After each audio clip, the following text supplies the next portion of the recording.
Dernièrement, nous avons vu les points suivants. La composition de la cartouche 22 long rifle à percussion annulaire, le principe de la mise à feu et le mécanisme mis en œuvre, les éléments constitutifs du verrou de culasse, le mécanisme de la détente, en quoi consiste le lâcher. Pour aller plus loin à ces propos, il sera ici question des points suivants. Les différentes méthodes de test et de tri des cartouches, le verrou de culasse, démontage, entretien, la percussion, les réglages de la détente, engagement, course, poids. Les différentes méthodes de test et de tri des cartouches. Les différentes méthodes de test des cartouches. Sur banc de test chez le fabricant, par exemple, Hellé, RWS ou Lapua, dans des locaux couverts avec soit le canon, soit l'action dans un berceau, pris à l'étau, avec ou sans tuner, et lunettes montées sur le canon et l'action. Cette méthode, bien que très pratiquée, est loin d'être infaillible malheureusement. On voit tout de suite là où le bât blesse. Les tests s'effectuent à l'intérieur alors que le rimfire se pratique à l'extérieur déjà. Et ce n'est pas une mince différence. Et d'autre part, la prise du canon à l'état modifie le régime vibratoire du canon d'une manière qui n'a rien à voir avec ce qui va se passer quand l'arme sera libérée de cette emprise. Par conséquent, il n'est pas rare de voir un lot testé comme bon, voire très bon, se révéler mauvais, voire très mauvais en situation réelle. En résumé, cette méthode, si elle permet d'éliminer des lots, ne garantit en rien un résultat sans faille, même si elle présente un intérêt et permet de dénicher parfois aussi un lot magique. C'est rare, mais ça arrive. D'où l'engouement qu'elle suscite auprès des matcheurs. Sur machine à tirer, railgun, sur site. Méthode très intéressante du fait que les tests se passent à l'extérieur.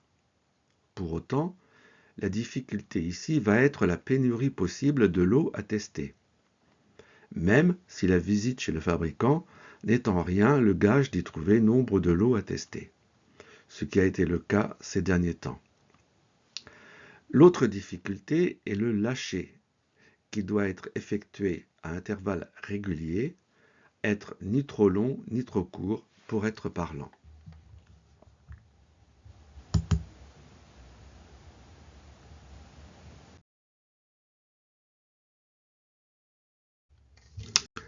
Donc, par où l'on voit que l'arme est prise à l'étau, chez RWS, en particulier le canon. Chez Hellé, on a un berceau, donc c'est l'action qui est prise à l'étau.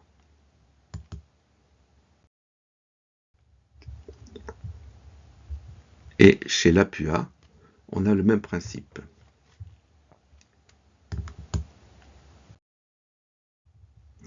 Les différentes méthodes de tri des cartouches. Le pesage, la mesure du bourrelet, la mesure de la vitesse, l'examen, la rectification du sertissage, la mesure de la concentricité de la balle.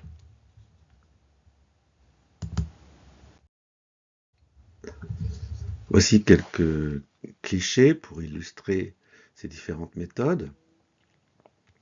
Donc ici, il s'agit du pesage.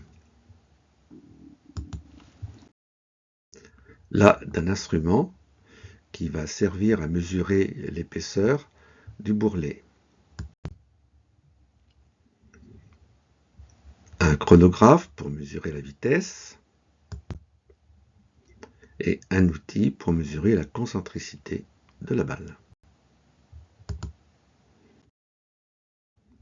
Le verrou de culasse, démontage et entretien.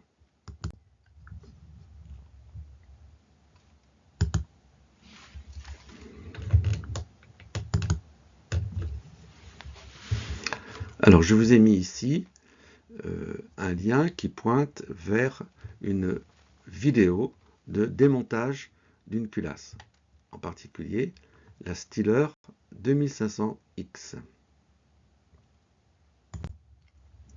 Le verrou de culasse. Entretien pièces d'usure. À l'usage, le graissage des pièces en frottement s'assèche, ce qui finit par demander plus d'efforts pour armer et désarmer. Il est préférable de prendre les devants en graissant de temps en temps ces parties en frottement. Les extracteurs, quant à eux, doivent être nettoyés car ils finissent par s'encrasser. Une brosse à dents fera parfaitement l'affaire. Une usure normale se produit à la longue au niveau des deux pièces qui finiront par demander à être changées, à savoir le ressort et le percuteur.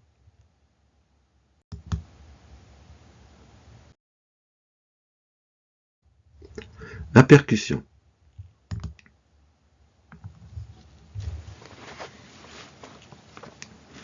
La percussion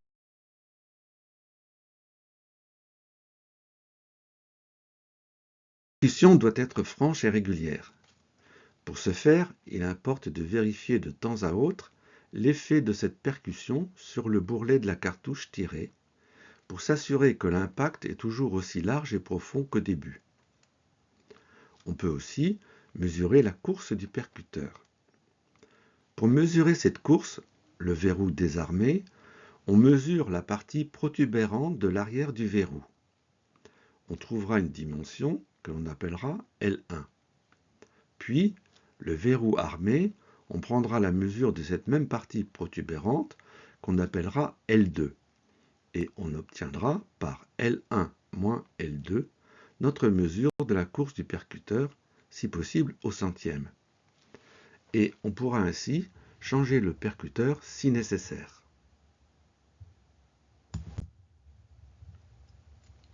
Voilà une illustration du verrou désarmé qui permet la mesure de L1. Et à côté, une photo du verrou armé qui permet la mesure de L2.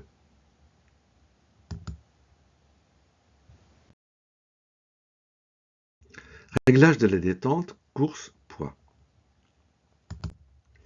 Sur une détente, on trouve 3 réglages à effectuer suivant ses préférences. Le réglage de l'engagement, le réglage de la course, le réglage du poids. Les manuels d'utilisation indiquent clairement où se trouvent les vis pour chacun de ces réglages. Sachant qu'en Bear Rimfire, le poids de la détente tourne chez les compétiteurs autour de 50 grammes, voire moins, et que la course s'effectue de manière directe, sans bossette.